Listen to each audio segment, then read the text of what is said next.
Om Shanti 8 February 2025।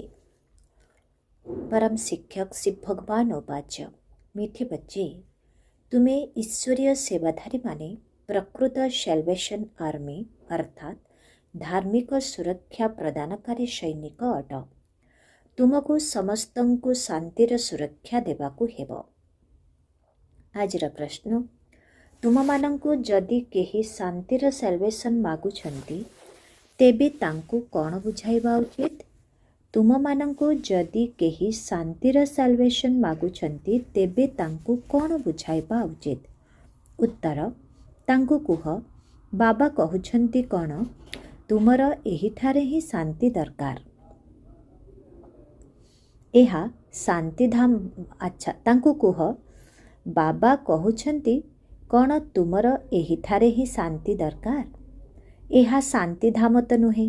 शांति तो शांति धाम रे ही मिली पारिबो, जाहाकू ब्रह्मलोक कुहा जाउछि। आत्मार जेतेबेले शरीर न थाए सेतेबेले से शांति रे थाए। सत्यजुगरे पवित्रता सुख शांति सब किछि अछि। स्वयं परम पिता शिव बाबा ही आसी वर्तमान एही संपत्ति देउछंती। तेणु तुमे माने बाबांकु मने पकाओ। ओम शांति। आत्मार पिता बसी आत्मा मानंकु बुझाउछंती। समस्त मनुष्य एक कथा जानिछंती जे मो भितरे आत्मा अछि। तेणु जीव आत्मा कहउछंती ना।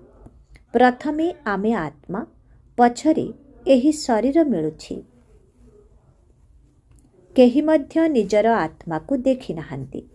केवल एतिकी जानुछंती जे मु हेउछि आत्मा। जेपरि आत्मा को जानिछंती देखि नाहंती, सेहीपरि परमपिता परमात्मांक निमंते मध्य कहउछंती परमात्मा अर्थात परम आत्मा। किंतु तांकु देखि नाहंती, ना निजको ना बाबांकु देखिछंती।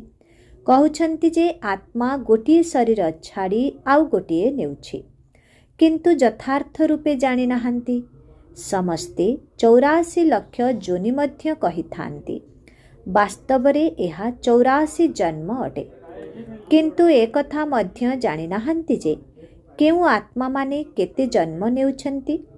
आत्मा बाबांकु डाकुछि, आत्मा बाबांकु डाकुछि, किंतु ना आत्मा बाबांकु डाकुछि, किंतु ना बाबांकु देखिछि ना यथार्थ रीति जानिछि। बाबा कहउछंती आत्मा बाबांकु देखुछि, किंतु ना बाबांकु देखिछि ना यथार्थ रीति जानिछि।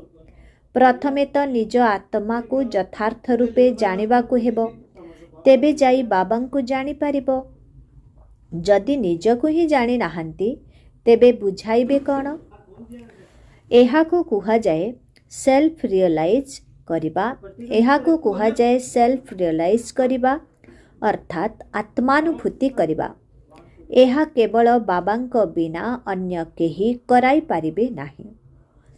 आत्मा कौन, किपरि एवं केउठु आसुछि, किपरि जन्म नेउछि, किपरि एते छोटो आत्मारे 84 जन्मर अभिनय भरी होई रहिछि, ए कथा केही मध्य जानि नाहंती। निजको ही जानि नाहंती, तेणु बाबांकु मध्य जानि पारु नाहंती। यही लक्ष्मी नारायण मध्य मनुष्यर पद अटेना। एमाने एही पद किपरि पाइछंती, ए कथा केही मध्य जानि नाहंती। मनुष्य माने ही ए कथा जानिबा दरकार ना। कहउछंती एमाने वैकुंठर मालिक थिले, किंतु एही मालिकपण प्राप्त कले किपरि, पुणी कुआडे गले, किछि हेले मध्य जानि नाहंती। एबे तुमे माने तो सब किछि जानिछ, आगरु किछि हेले जानि नथिलो। जेपरि पिलामाने पूर्वरु कौन जानि थाए जे। अच्छा, बाबा कहउछंती जेपरि पिला माने पूर्वरु कौन जानि थांती जे बारिस्टर पद कौन, पढ़ी पढ़ी बारिस्टर होई जानती। तेणु ଏହି ଲକ୍ଷ୍ମୀ ନାରାୟଣ ମଧ୍ୟ ଏହି ରାଜଯୋଗର ପାଠ ପଢ଼ି ହୋଇଛନ୍ତି। ବାରିଷ୍ଟରୀ ଡାକ୍ତରୀ ଆଦି ସବୁର ବହି ରହିଥାଏ ନା। ଲକ୍ଷ୍ମୀ ନାରାୟଣ ହେବାର ବହି ହେଉଛି ଗୀତା। ପୁଣି ତାହା ମଧ୍ୟ କିଏ ଶୁଣାଉଛନ୍ତି? ରାଜଯୋଗ କିଏ ଶିଖାଉଛନ୍ତି? ଏ କଥା କେହି ଜାଣି ନାହାନ୍ତି। ସେ ଗୀତାରେ ନାମ ବଦଳାଇ ଦେଇଛନ୍ତି। ଶିବ ଜୟନ୍ତୀ ମଧ୍ୟ ପାଳନ କରୁଛନ୍ତି। ଶିବ ବାବା ହିଁ ଆସି ତୁମକୁ କୃଷ୍ଣପୁରୀର ମାଲିକ କରୁଛନ୍ତି। କୃଷ୍ଣ ସ୍ୱର୍ଗର ମାଲିକ ଥିଲେ ନା? କିନ୍ତୁ ସ୍ୱର୍ଗକୁ ମଧ୍ୟ କେହି ଜାଣି ନାହାନ୍ତି।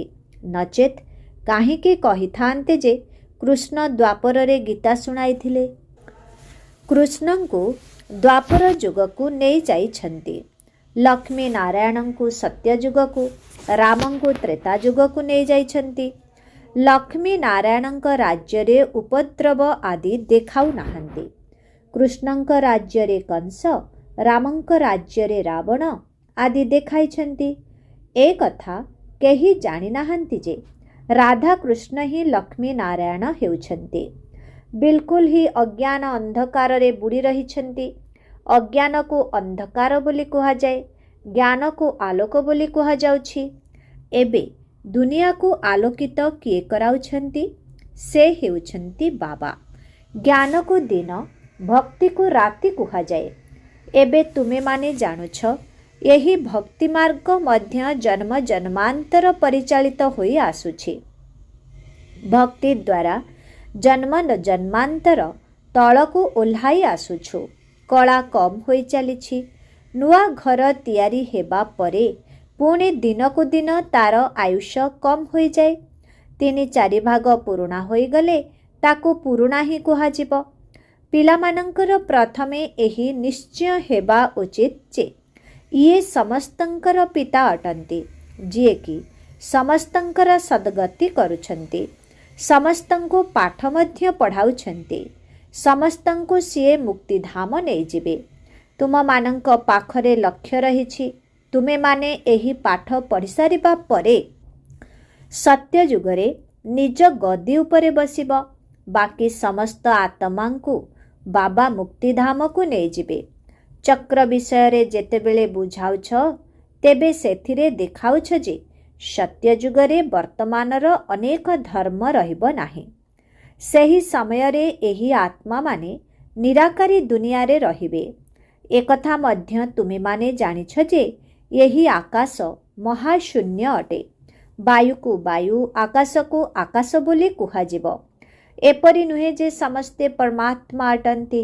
ମନୁଷ୍ୟମାନେ ଭାବୁଛନ୍ତି ଯେ ବାୟୁରେ ମଧ୍ୟ ଭଗବାନ ଅଛନ୍ତି, ଆକାଶରେ ମଧ୍ୟ ଭଗବାନ ଅଛନ୍ତି। ବର୍ତ୍ତମାନ ବାବା ବସି ସବୁ କଥା ବୁଝାଉଛନ୍ତି। ବାବାଙ୍କ ପାଖରେ ଜନ୍ମ ତ ନେଇଛ, କିନ୍ତୁ ପାଠ ପଢ଼ାଉଛନ୍ତି କିଏ? ବାବା ହିଁ ଆତ୍ମିକ ଶିକ୍ଷକ ହୋଇ ପାଠ ପଢ଼ାଉଛନ୍ତି। ଭଲ ଭାବରେ ପାଠ ପଢ଼ି ସମ୍ପୂର୍ଣ୍ଣ ହୋଇଗଲେ ପୁଣି ସାଥିରେ ନେଇଯିବେ। ପୁନର୍ବାର ତୁମେମାନେ ଅଭିନୟ କରିବାକୁ ଆସିବ। ସତ୍ୟ ଯୁଗରେ ପ୍ରଥମେ ପ୍ରଥମେ ତୁମେମାନେ ହିଁ ଆସିଥିଲ। ଏବେ ପୁଣି ସବୁ ଜନ୍ମର ଅନ୍ତିମ ସମୟରେ ଆସି ପହଞ୍ଚିଛ। ପୁଣି ପ୍ରଥମରୁ ଆସିବ। ବର୍ତ୍ତମାନ ବାବା କହୁଛନ୍ତି ଦୌଡ଼ ପ୍ରତିଯୋଗିତା କର। ଭଲ ଭାବରେ ବାବାଙ୍କୁ ମନେ ପକାଅ। ଅନ୍ୟମାନଙ୍କୁ ମଧ୍ୟ ଏହି ପାଠ ପଢ଼ାଇବାକୁ ପଡ଼ିବ। ନଚେତ୍ ଏତେ ଜଣକୁ କିଏ ପଢ଼ାଇବ? ବାବାଙ୍କର ସହଯୋଗୀ ନିଶ୍ଚିତ ହେବ ନା। ଈଶ୍ୱରୀୟ ସେବାଧାରୀ ବୋଲି ନାମ ମଧ୍ୟ ରହିଛି ନା। ଇଂରାଜୀରେ ସାଲଭେସନ୍ ଆର୍ମି ବୋଲି କୁହାଯାଏ। ତେବେ କେଉଁ ସୁରକ୍ଷା ଦରକାର? ସମସ୍ତେ କହୁଛନ୍ତି ଶାନ୍ତିର ସୁରକ୍ଷା ଦରକାର। ବାକି ଦୁନିଆରେ ସେମାନେ କ'ଣ ଶାନ୍ତିର ସୁରକ୍ଷା ଦେଉଛନ୍ତି? ଯେଉଁମାନେ ଶାନ୍ତିର ସୁରକ୍ଷା ମାଗୁଛନ୍ତି ତାଙ୍କୁ କୁହ, ବାବା କହୁଛନ୍ତି ତୁମର କ'ଣ ଏବେ ଏହିଠାରେ ହିଁ ଶାନ୍ତି ଦରକାର? ଏହା କୌଣସି ଶାନ୍ତିଧାମ ନୁହେଁ। ପ୍ରକୃତ ଶାନ୍ତି ତ ଶାନ୍ତିଧାମରେ ହିଁ ମିଳିପାରିବ, ଯାହାକୁ ବ୍ରହ୍ମଲୋକ ବୋଲି କୁହାଯାଉଛି। ଆତ୍ମାର ଯେତେବେଳେ ଶରୀର ନଥାଏ, ସେ ସେତେବେଳେ ଶାନ୍ତିରେ ରହିଥାଏ। ବାବା ହିଁ ଆସି ଏହି ସମ୍ପତ୍ତି ଦେଉଛନ୍ତି। ତୁମ ପାଖରେ ବୁଝାଇବା ନିମନ୍ତେ ଭଲ ଉପାୟ ରହିବା ଦରକାର। प्रदर्शनी जदि तुमे माने ठिया होई समस्तंक कथा शुणिब तेबे अनेकंकर भूल बाहर करि पारिबो काहेकि ना बुझाइबा निमंते क्रमानुसारे अछंती ना। समस्ते जदि एकरस होई थांते ब्राह्मणी एपरी काहेकि लेखुछंती जे आमको आसी भाषण दियंतु। अरे तुमे मध्य ब्राह्मण अट ना। बाबा अमुक मोठारु होशियार अटे। बुद्धिमान मनुष्य ही उच्च पदर अधिकारी होई थांती ना। क्रमानुसारे तो रहिछंती। जेतेबेले परीक्षार फलाफल बाहरिबो तुम मानंकु स्वतः ही साक्षात्कार हेबो। सेतेबेले बुझी पारिबो जे आमे तो श्रीमत पालन करिनथिलु। बाबा कहुछंती कौनसी विकर्म कर नाही। देहधारींक प्रति आकर्षण रख नाही। यह तो पांच तत्व रे तैयारी होइथिबा शरीर अटे ना। पांच तत्व को कौन पूजा करा जाए ना स्मरण करा जाए कि? जदिओ एही आखि द्वारा सबु किछि देखुछ किंतु स्मरण एकमात्र बाबांकु ही कर। वर्तमान आत्मा को ज्ञान मिलिछि। एबे आमको घर को जीवाकु हेबो पुणी वैकुंठ को आसीबु।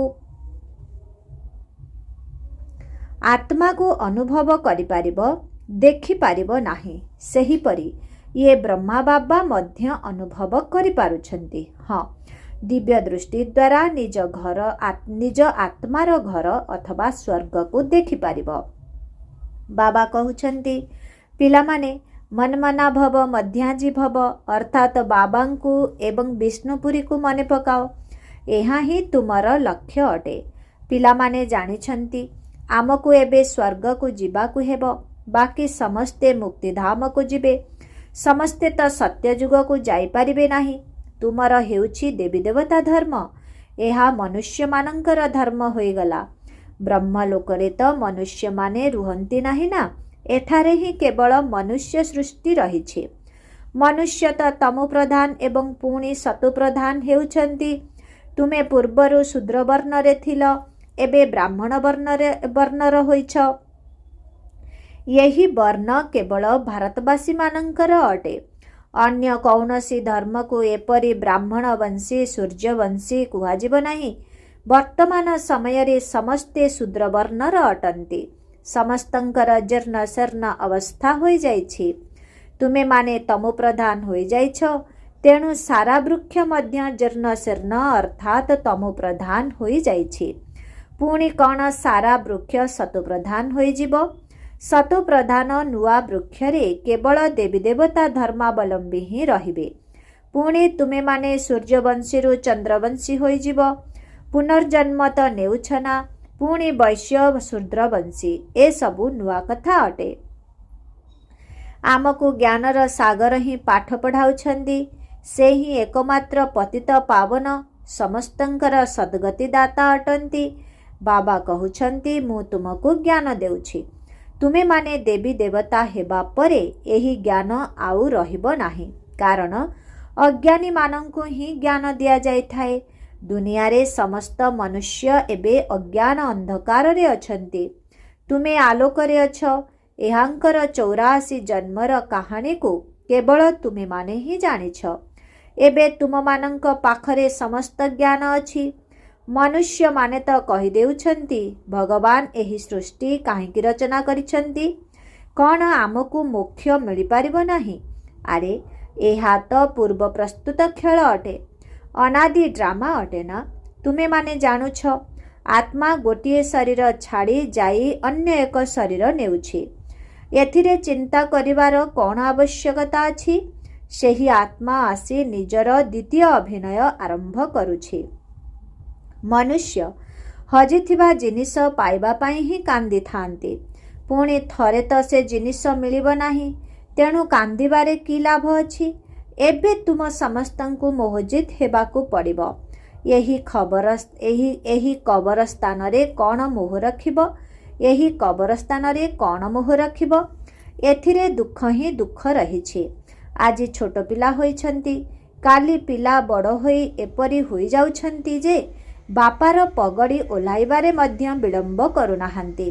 बाप सहित मध्य लड़ाई करिथांती। ଏହାକୁ ନିର୍ଧନମାନଙ୍କର ଅର୍ଥାତ୍ ମୁରବିହୀନ ଦୁନିଆ ବୋଲି କୁହାଯାଉଛି। କେହି ହେଲେ ବିଦ୍ୱାନ ପଣ୍ଡିତ ନାହାନ୍ତି ଯିଏକି ଶିକ୍ଷା ଦେବେ। ବାବା ଯେତେବେଳେ ଏପରି ଅବସ୍ଥା ଦେଖୁଛନ୍ତି ତେବେ ଧନୀ କରାଇବା ପାଇଁ ଆସୁଛନ୍ତି। ବାବା ହିଁ ଆସି ସମସ୍ତଙ୍କୁ ଧନୀ କରୁଛନ୍ତି। ଧନୀ ଆସି ସମସ୍ତଙ୍କର ଝଗଡ଼ା ସମାଧାନ କରୁଛନ୍ତି। ସତ୍ୟ ଯୁଗରେ କୌଣସି ଝଗଡ଼ା ହେବ ନାହିଁ। ସାରା ଦୁନିଆର ଝଗଡ଼ା ତୁଟାଇ ଦେଉଛନ୍ତି। ପୁଣି ଜୟ ଜୟକାର ହୋଇଯାଉଛି। ଏଠାରେ ଅଧିକ ସଂଖ୍ୟାରେ ମାତାମାନେ ଅଛନ୍ତି। ପୁରୁଷମାନେ ମାତାମାନଙ୍କୁ ଦାସୀ ବୋଲି ମଧ୍ୟ ଭାବୁଛନ୍ତି। ହାତଗଣ୍ଠି ପକାଇବା ସମୟରେ କହିଥାନ୍ତି ତୁମର ସ୍ୱାମୀ ହିଁ ଈଶ୍ୱର, ଗୁରୁ ଆଦି ସବୁକିଛି ଅଟନ୍ତି। ପ୍ରଥମେ ଶ୍ରୀମାନ ପୁଣି ପରେ ଶ୍ରୀମତୀ ରହିଛି। ବର୍ତ୍ତମାନ ବାବା ଆସି ମାତାମାନଙ୍କୁ ଆଗରେ ରଖୁଛନ୍ତି। ତୁମମାନଙ୍କ ଉପରେ କେହି ବିଜୟ ପ୍ରାପ୍ତ କରିପାରିବେ ନାହିଁ। ତୁମକୁ ବାବା ସବୁ ନିୟମ ଶିଖାଉଛନ୍ତି। ମୋହଜିତ ରାଜାଙ୍କର ଗୋଟିଏ କଥା ଅଛି। ଏସବୁ ମନଗଢ଼ା କାହାଣୀ ଅଟେ। ସତ୍ୟ ଯୁଗରେ ତ ଅକାଳ ମୃତ୍ୟୁ ହୋଇନଥାଏ। ଉଚିତ ସମୟରେ ଆତ୍ମା ଗୋଟିଏ ଶରୀର ଛାଡ଼ି ଅନ୍ୟ ଗୋଟିଏ ଶରୀର ନେବ। ସାକ୍ଷାତକାର ହେବ। ବର୍ତ୍ତମାନ ଏହି ଶରୀର ବୃଦ୍ଧ ହୋଇଗଲାଣି। ପୁଣି ନୂଆ ଶରୀର ନେବାକୁ ହେବ। ତୁମେମାନେ ଯାଇ ପୁଣି ଛୋଟ ପିଲା ହେବ। ଖୁସି ଖୁସିରେ ଶରୀର ନେବ। ଏଠାରେ ତ ଯେତେ ବୁଢ଼ା ଅଥବା ରୋଗୀ ହୋଇଥାନ୍ତୁ ଜାଣିଯାଆନ୍ତି ଯେ ଏହି ଶରୀର ଛାଡ଼ିଦେଲେ ଭଲ ହେବ। ତଥାପି ମଧ୍ୟ ମୃତ୍ୟୁ ସମୟରେ ନିଶ୍ଚିତ ଭାବରେ କାନ୍ଦନ୍ତି। ବାବା କହୁଛନ୍ତି ବର୍ତ୍ତମାନ ତୁମେମାନେ ଏପରି ଜାଗାକୁ ଯାଉଛ ଯେଉଁଠାରେ କ୍ରନ୍ଦନର କୌଣସି ନାମ ହିଁ ରହିବ ନାହିଁ। ସେଠାରେ ତ କେବଳ ଖୁସି ହିଁ ଖୁସି ରହିବ। ସେଥିପାଇଁ ତୁମେମାନେ କେତେ ଅସରନ୍ତି ବେହଦର ଖୁସିରେ ରହିବା ଉଚିତ। ଆରେ ଆମେ ବିଶ୍ୱର ମାଲିକ ହେବାକୁ ଯାଉଛୁ। ଏହି ଭାରତ ଦିନେ ସାରା ବିଶ୍ୱର ମାଲିକ ଥିଲା। ଏବେ ଟୁକୁଡ଼ା ଟୁକୁଡ଼ା ହୋଇଗଲାଣି। ତୁମେମାନେ ହିଁ ପୂଜ୍ୟ ଦେବତା ଥିଲ, ପୁଣି ପୂଜାରୀ ହୋଇଯାଇଛ। ଭଗବାନ କ'ଣ ନିଜେ ପୂଜ୍ୟ ନିଜେ ପୂଜାରୀ ହୁଅନ୍ତି କି? ଯଦି ସେ ମଧ୍ୟ ପୂଜାରୀ ହେବେ ତେବେ ପୁଣି ତାଙ୍କୁ ପୂଜ୍ୟ କିଏ କରାଇବ? ଡ୍ରାମାରେ ବାବାଙ୍କର ପାର୍ଟ ହିଁ ଅଲଗା ରହିଛି। ସେ ହିଁ ଜ୍ଞାନର ସାଗର ଅଟନ୍ତି। ସେହି ଜଣକର ହିଁ ମହିମା ରହିଛି। ତେବେ ଜ୍ଞାନର ସାଗର କେତେବେଳେ ଆସିବେ ଏବଂ ଜ୍ଞାନ ଦେବେ ଯାହାଦ୍ୱାରା ସଦ୍ଗତି ମିଳିବ? ନିଶ୍ଚିତ ଭାବରେ ତାଙ୍କୁ ଏଠାକୁ ଆସିବାକୁ ପଡ଼ିବ। ପ୍ରଥମେ ତ ଏହି କଥା ବୁଦ୍ଧିରେ ରଖିବାକୁ ହେବ ଯେ ଆମକୁ କିଏ ପାଠ ପଢ଼ାଉଛନ୍ତି? ତ୍ରିମୂର୍ତ୍ତି, ସୃଷ୍ଟିଚକ୍ର ଓ କଳ୍ପବୃକ୍ଷ। ଏହା ହେଉଛି ମୁଖ୍ୟ ଚିତ୍ର। ବୃକ୍ଷକୁ ଦେଖିଲେ ତୁରନ୍ତ ବୁଝିଯିବେ ଯେ ଆମେ ତ ଅମୁକ ଧର୍ମର ଅଟୁ। ଆମେ ସତ୍ୟଯୁଗକୁ ଯାଇପାରିବୁ ନାହିଁ। ଏହି ଚକ୍ର ତ ବହୁତ ବଡ଼ ହେବା ଦରକାର। ସବୁ ଲେଖା ମଧ୍ୟ ସ୍ପଷ୍ଟ ଭାବରେ ହେବା ଉଚିତ। ଶିବ ବାବା ବ୍ରହ୍ମାଙ୍କ ଦ୍ୱାରା ଦେବତା ଧର୍ମ ଅର୍ଥାତ୍ ନୂଆ ଦୁନିଆର ସ୍ଥାପନା କରୁଛନ୍ତି। ଶଙ୍କରଙ୍କ ଦ୍ୱାରା ପୁରୁଣା ଦୁନିଆର ବିନାଶ, ପୁଣି ବିଷ୍ଣୁଙ୍କ ଦ୍ୱାରା ନୂଆ ଦୁନିଆର ପାଳନା କରାଉଛନ୍ତି। ଏହି କଥା ପ୍ରମାଣିତ ହୋଇଯାଉ। ବ୍ରହ୍ମାରୁ ବିଷ୍ଣୁ, ବିଷ୍ଣୁରୁ ବ୍ରହ୍ମା ଉଭୟଙ୍କର ସଂଯୋଗ ରହିଛି ନା? ବ୍ରହ୍ମା ସରସ୍ୱତୀ ହିଁ ପୁଣି ଲକ୍ଷ୍ମୀ ନାରାୟଣ ହେଉଛନ୍ତି। ଏହି ଆରୋହଣ କଳା ଗୋଟିଏ ଜନ୍ମରେ ହେଉଛି, ପୁଣି ଅବତରଣ କଳା ହେବା ପାଇଁ 84 ଜନ୍ମ ଲାଗୁଛି। ବର୍ତ୍ତମାନ ବାବା କହୁଛନ୍ତି ଶାସ୍ତ୍ର ଆଦି ଠିକ୍ ନା? ମୁଁ ଠିକ୍ ଅଟେ। ସତ୍ୟନାରାୟଣଙ୍କ କଥା ତ ମୁଁ ଶୁଣାଉଛି। ଏବେ ତୁମମାନଙ୍କର ନିଶ୍ଚୟ ଆସିଛି ଯେ ସତ୍ୟ ବାବାଙ୍କ ଦ୍ୱାରା ବର୍ତ୍ତମାନ ଆମେ ନରରୁ ନାରାୟଣ ହେବାକୁ ଯାଉଛୁ। ଏହା ମଧ୍ୟ ପ୍ରଥମ ଏବଂ ମୁଖ୍ୟ ବୁଝାଇବାର କଥା ଅଟେ ଯେ ମନୁଷ୍ୟକୁ କେବେ ବାପା, ଶିକ୍ଷକ, ଗୁରୁ କୁହାଯିବ ନାହିଁ। ଗୁରୁଙ୍କୁ କ'ଣ କେବେ ବାବା ଅଥବା ଶିକ୍ଷକ କୁହାଯିବ କି? ଏଠାରେ ତ ଶିବ ବାବାଙ୍କ ପାଖରେ ଜନ୍ମ ନେଉଛ, ପୁଣି ଶିବ ବାବା ତୁମମାନଙ୍କୁ ପାଠ ପଢ଼ାଉଛନ୍ତି, ସାଥିରେ ମଧ୍ୟ ନେଇଯିବେ। ଏପରି କୌଣସି ମନୁଷ୍ୟ ନାହାନ୍ତି ଯାହାଙ୍କୁ ବାପା, ଶିକ୍ଷକ, ଗୁରୁ ବୋଲି କୁହାଯିବ। ଏକମାତ୍ର ବାବାଙ୍କୁ ହିଁ ପରମ ପିତା ବୋଲି କୁହାଯାଉଛି। ଲୌକିକ ପିତାଙ୍କୁ କେବେ ସୁପ୍ରିମ୍ ଫାଦର ବୋଲି କୁହାଯିବ ନାହିଁ। ସେଥିପାଇଁ ସମସ୍ତେ ତାଙ୍କୁ ମନେ ପକାଉଛନ୍ତି। ସିଏ ହିଁ ସମସ୍ତଙ୍କର ପିତା ଅଟନ୍ତି। ଦୁଃଖରେ ସମସ୍ତେ ତାଙ୍କୁ ମନେ ପକାଇଥାନ୍ତି। ସୁଖ ସମୟରେ କେହି ମନେ ପକାନ୍ତି ନାହିଁ। କାରଣ ସେହି ବାବା ହିଁ ଆସି ସ୍ୱର୍ଗର ମାଲିକ କରୁଛନ୍ତି। ଆଚ୍ଛା, ମିଠେ ମିଠେ ଶିଖିଲଧେ ସନ୍ତାନମାନଙ୍କ ପ୍ରତି ମାତା ପିତା ବାପଦାଦାଙ୍କର ମଧୁର ସ୍ନେହ ସମ୍ପନ୍ନ ଶୁଭେଚ୍ଛା ଏବଂ ସୁପ୍ରଭାତ। ଆତ୍ମିକ ପିତାଙ୍କର ଆତ୍ମିକ ସନ୍ତାନମାନଙ୍କୁ ନମସ୍ତେ। ଆତ୍ମିକ ସନ୍ତାନମାନଙ୍କର ଆତ୍ମିକ ପିତାଙ୍କୁ ଓମ୍ ଶାନ୍ତି। ନମସ୍ତେ ନମସ୍ତେ ନମସ୍ତେ ନମସ୍ତେ ନମସ୍ତେ। ଓମ୍ ଶାନ୍ତି। ଧାରଣା ପାଇଁ ମୁଖ୍ୟ ସାର 1 ନମ୍ବର। ପଞ୍ଚତତ୍ୱରେ ତିଆରି ହୋଇଥିବା ଏହି ଶରୀର ଗୁଡ଼ିକୁ ଦେଖୁଥିଲେ ମଧ୍ୟ ବାବାଙ୍କୁ ମନେ ପକାଇବାକୁ ହେବ। କୌଣସି ବି ଦେହଧାରୀ ପ୍ରତି ମୋହ ରଖିବାର ନାହିଁ। କୌଣସି ବିକର୍ମ କରିବାର ନାହିଁ। 2 ନମ୍ବର। ଏହି ପୂର୍ବ ପ୍ରସ୍ତୁତ ଡ୍ରାମାରେ ପ୍ରତ୍ୟେକ ଆତ୍ମାର ଅନାଦି ପାର୍ଟ ରହିଛି। ଆତ୍ମା ଗୋଟିଏ ଶରୀର ଛାଡ଼ି ଅନ୍ୟ ଗୋଟିଏ ଶରୀର ଧାରଣ କରିଥାଏ। ତେଣୁ କେହି ଶରୀର ତ୍ୟାଗ କରିଦେଲେ ଚିନ୍ତା କରିବା ଉଚିତ ନୁହେଁ, ମୋହଜିତ ହେବା ଉଚିତ। ବରଦାନ, ସମ୍ପୂର୍ଣ୍ଣ ଆହୁତି ଦ୍ୱାରା ପରିବର୍ତ୍ତନ ସମାରୋହ ପାଳନ କରୁଥିବା ଦୃଢ଼ ସଂକଳ୍ପଧାରୀ ହୁଅ। ଯେପରି କଥାରେ ଅଛି, ପ୍ରାଣ ଚାଲିଯାଉ କିନ୍ତୁ ପ୍ରତିଜ୍ଞା ଭଙ୍ଗ ନ ହେଉ।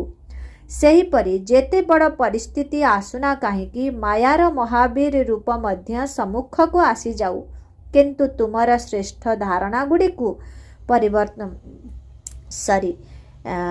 ମାୟାର ମହାବୀର ରୂପ ମଧ୍ୟ ସମ୍ମୁଖକୁ ଆସିଯାଉ, କିନ୍ତୁ ତୁମର ଶ୍ରେଷ୍ଠ ଧାରଣାଗୁଡ଼ିକୁ ପରିବର୍ତ୍ତନ ନ ହେଉ। ସଂକଳ୍ପ ଦ୍ୱାରା ତ୍ୟାଗ କରିଥିବା ମୂଲ୍ୟହୀନ ବସ୍ତୁଗୁଡ଼ିକୁ ସଂକଳ୍ପ ଦ୍ୱାରା ମଧ୍ୟ ସ୍ୱୀକାର ନ ହେଉ। ସର୍ବଦା ନିଜର ଶ୍ରେଷ୍ଠ ସ୍ୱମାନ, ଶ୍ରେଷ୍ଠ ସ୍ଥିତି ଏବଂ ଶ୍ରେଷ୍ଠ ଜୀବନ ସମର୍ଥି ସ୍ୱରୂପ ଦ୍ୱାରା ଶ୍ରେଷ୍ଠ ପାଠଧାରୀ ହୋଇ ଶ୍ରେଷ୍ଠତାର ଖେଳ କରୁଥାଅ। ଦୁର୍ବଳତା ଗୁଡ଼ିକର ଖେଳ ସବୁ ସମାପ୍ତ ହୋଇଯାଉ। ଯେତେବେଳେ ଏହିଭଳି ସମ୍ପୂର୍ଣ୍ଣ ଆହୁତିର ସଂକଳ୍ପ ଦୃଢ଼ ହୋଇଯିବ, ସେତେବେଳେ ଯାଇ ପରିବର୍ତ୍ତନ ସମାରୋହ ହେବ। ତେଣୁ ଏହି ସମାରୋହର ତିଥିକୁ ଏବେ ସଂଗଠିତ ରୂପରେ ନିର୍ଦ୍ଧାର୍ଯ୍ୟ କର। ଆଜିର ସ୍ଲୋଗାନ, ପ୍ରକୃତ ହୀରା ହୋଇ ନିଜର ଶ୍ରେଷ୍ଠ ପ୍ରକମ୍ପନ ରୂପୀ ଚମକ ସାରା ବିଶ୍ୱରେ ବିଚ୍ଛୁରିତ କର। ପ୍ରକୃତ ହୀରା ହୋଇ ନିଜର ଶ୍ରେଷ୍ଠ ପ୍ରକମ୍ପନ ରୂପୀ ଚମକ ସାରା ବିଶ୍ୱରେ ବିଚ୍ଛୁରିତ କର। ଓମ୍ ଶାନ୍ତି।